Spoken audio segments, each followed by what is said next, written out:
ప్రైజ్లార్డ్. ప్రభు నామమునకే మహిమ కలుగును గాక. ఈరోజు వాగ్దానం కీర్తనల గ్రంథము 26 అధ్యాయం 2వ వచనములో, యెహోవా నన్ను పరిశీలించుము, నన్ను పరీక్షించుము, నా అంతరంద్రియములను నా హృదయ ఆలోచనలను పరిశోధించుమని కీర్తనల గ్రంథములో సెలవిచ్చిన మాట ఈరోజు మనతో మాట్లాడుతున్న సహోదరులారా.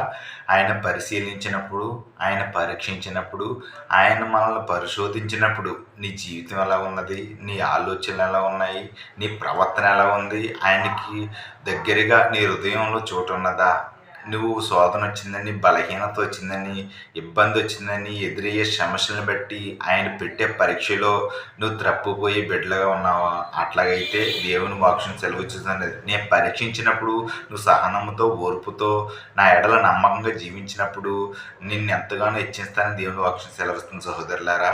ఆయన పరిశీలించినప్పుడు మనం చక్కనైన స్థితి కలిగి ఉండాలని ఈ వాక్యం దేవుడు దీవించిన